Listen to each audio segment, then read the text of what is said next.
নমস্কার বন্ধুরা, রাধাকৃষ্ণ ভক্ত ইউটিউব চ্যানেলে আপনাদের সকলকে জানাই স্বাগতম। বন্ধুরা, আজকে যে গুরুত্বপূর্ণ বিষয়টি নিয়ে কথা বলবো সেটি হলো যে প্রত্যেকদিন যদি আপনি কর্মব্যস্ততার কারণে গীতা পাঠ করার সময় না পান, তাহলে দিনের শুরুতে আমাদের কোন দুটি কাজ অবশ্যই করা উচিত যাতে ভগবান শ্রীকৃষ্ণ অত্যন্ত প্রসন্ন হন এবং সম্পূর্ণ গীতা পাঠের ফল আমাদেরকে প্রদান করেন।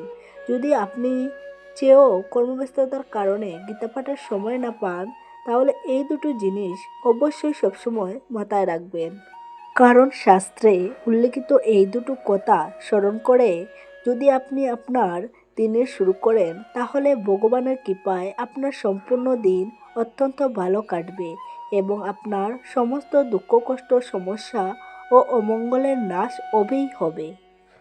তাই সারাদিন গীতা পড়ার সময় পান বা না পান, কিন্তু শাস্ত্রে উল্লেখিত এই দুটি কথা অবশ্যই সর্বদা মাথায় রাখবেন। তাহলে আপনি দেখবেন সব কাজ আপনি পূর্ণ উদ্যমের সাথে করতে পারবেন এবং সব কাজেই আপনি সফলতা লাভ করতে পারবেন। আজ এই ভিডিওটির মাধ্যমে আমি এই রকমই একটি গুরুত্বপূর্ণ বিষয় আপনাদের সামনে তুলে ধরব, যা শুনে আপনারা অত্যন্ত উপকৃত হবেন এবং ভিডিওটি শোনার পর নিজেকে সমৃদ্ধ মনে করবেন। তাই ভিডিওটি এক মনে সম্পূর্ণ দেখুন এবং সম্পূর্ণ দেখার পর যদি এই ভিডিওটি দেখে ভালো লাগে, তাহলে অবশ্যই ভিডিওটিতে একটি লাইক করবেন এবং সবাইকে শেয়ার করবেন যাতে তারাও ভিডিওটি দেখে উপকৃত হয় এবং কমেন্টে অবশ্যই জয় শ্রীকৃষ্ণ লিখতে ভুলবেন না। এইবার চলুন জেনে নেওয়া যাক যে সেই দুটো কাজ কি কি যা আমাদের অবশ্যই রোজ করা উচিত। বন্ধুরা, আমরা সবাই জানি যে গীতা হলো স্বয়ং ভগবান শ্রীকৃষ্ণের মুখনিসৃত অমৃত বাণী, যা ভগবান অর্জুনকে লক্ষ্য করে সমগ্র মানবজাতির উদ্দেশ্যে বলেছিলেন।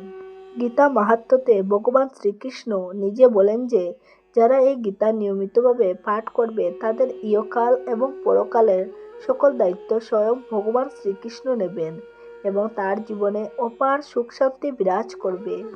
এরকম ব্যক্তি যে রোজ গীতা পাঠ করে তার সকল অতীতে করা পাপ ভগবান মুক্ত করবে এবং ভগবানের অশেষ কৃপা তার সঙ্গে সবসময় থাকবে তার শক্তি হয়ে। এছাড়া গীতা পাঠের মাহাত্ম্যের কোনো শেষ নেই। তাই নিয়মিত গীতা পাঠ করা আমাদের প্রত্যেকেরই প্রয়োজন, কিন্তু অনেক ক্ষেত্রে দেখা যায় যে দৈনন্দিন কর্মব্যস্ততার কারণে আমরা ঠিক করে গীতা পাঠ করে উঠতে পারি না বা নিয়মিত গীতা পাঠ করার সময় পাই না। কিন্তু গীতা পাঠ আমাদের অবশ্যই নিয়মিত করা উচিত, এটা আমরা সবাই জানি।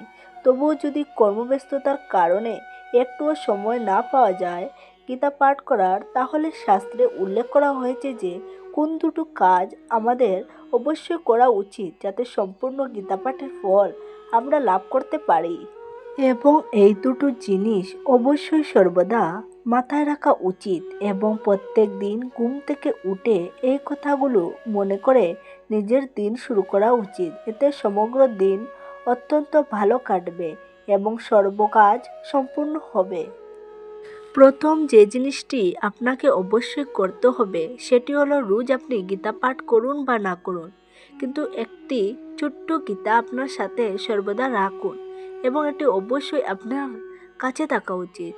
সেটা হতে পারে কোনো শ্লোক আকারে গ্রন্থ বা শ্লোকের বঙ্গানুবাদ করা গ্রন্থ, যে কোনো একটি আপনার কাছে অবশ্যই রাখুন। এক কথায় গীতা গ্রন্থ সর্বদাই আপনার সঙ্গে থাকা উচিত। আপনি যদি কোথাও যান তাহলে অবশ্যই আপনার ব্যাগে এই গ্রন্থটি নিয়ে যাবেন। গীতা গ্রন্থ আপনার সঙ্গী, অর্থাৎ ভগবান শ্রীকৃষ্ণ স্বয়ং আপনার সঙ্গী। এবার ভাবুন, যখন ভগবান শ্রীকৃষ্ণ স্বয়ং আপনার সঙ্গী, তাহলে কি কোনো বিপদ আপনার সম্মুখে আসতে পারবে বা কোনো কিছু আপনাকে পরাস্ত করতে পারবে? একদমই না, বরং আপনার সকল কাজ আপনি অত্যন্ত নিপুণতার সঙ্গে সম্পূর্ণ করতে পারবেন এবং সফলও হবেন। সকল বিপদ আপনার থেকে দূর হবে, কারণ যার সঙ্গী স্বয়ং ভগবান শ্রীকৃষ্ণ সেইখানে শুধু জয়ই থাকে।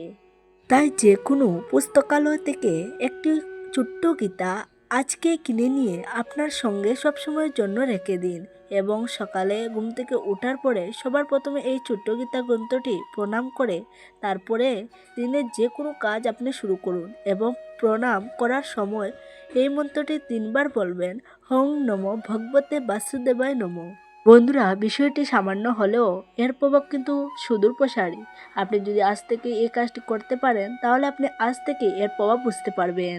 দ্বিতীয় যে কাজটি আপনি করবেন সেটি হলো, যখনই একটু সময় পাবেন তখন দিনে অত্যন্ত গীতার যে কোনো একটি শ্লোক এবং তার অর্থ মন দিয়ে পড়ুন। দরকার নেই একদিনই সম্পূর্ণ গীতা পড়ে শেষ করার। রোজ একটা একটা করে শ্লোক পাঠ করে আস্তে আস্তে সম্পূর্ণ গীতা শেষ করুন। ধরুন আজ প্রথম অধ্যায়ের প্রথম শ্লোকটি পড়লেন এবং তার অর্থ ভালো মতো বুঝে নিলেন, তাহলে কালকে ঠিক প্রথম অধ্যায়ের দ্বিতীয় শ্লোকটি মন দিয়ে পড়বেন এবং তার অর্থ বুঝে নেবেন। এইভাবে ধীরে ধীরে সম্পূর্ণ গীতাকে প্রত্যেক দিন একটু একটু করে পড়ে শেষ করবেন। এটুকু করতে হয়তো বড়জোর আপনার 2 মিনিট সময় লাগবে। ভাবো 24 ঘন্টার মধ্যে মাত্র 2 মিনিট আপনাকে গীতা পড়তে হবে। এইভাবেও যদি আপনি গীতা পড়তে থাকেন তাহলে গীতা পড়ার অভ্যাস আপনার নিয়মিত হয়ে যাবে এবং এই নিয়মিত গীতা পড়ার কি মাহাত্ম্য আছে সেটা আপনি ধীরে ধীরে আপনার জীবনে বুঝতে পারবেন এবং এতেও আপনি গীতা পাঠের ফল লাভ করতে পারবেন। তো বন্ধুরা, এই ছিল দুটো জিনিস, যে দুটো জিনিস যদি আমরা কর্মব্যস্ততার কারণে গীতা পড়ার সময় না পাই তাহলে অবশ্যই আমাদের জীবনে পালন করা উচিত। এতেও আমাদের সম্পূর্ণ গীতা পাঠের ফল লাভ হবে। বন্ধুরা, ভিডিওটি আজ এই পর্যন্তই।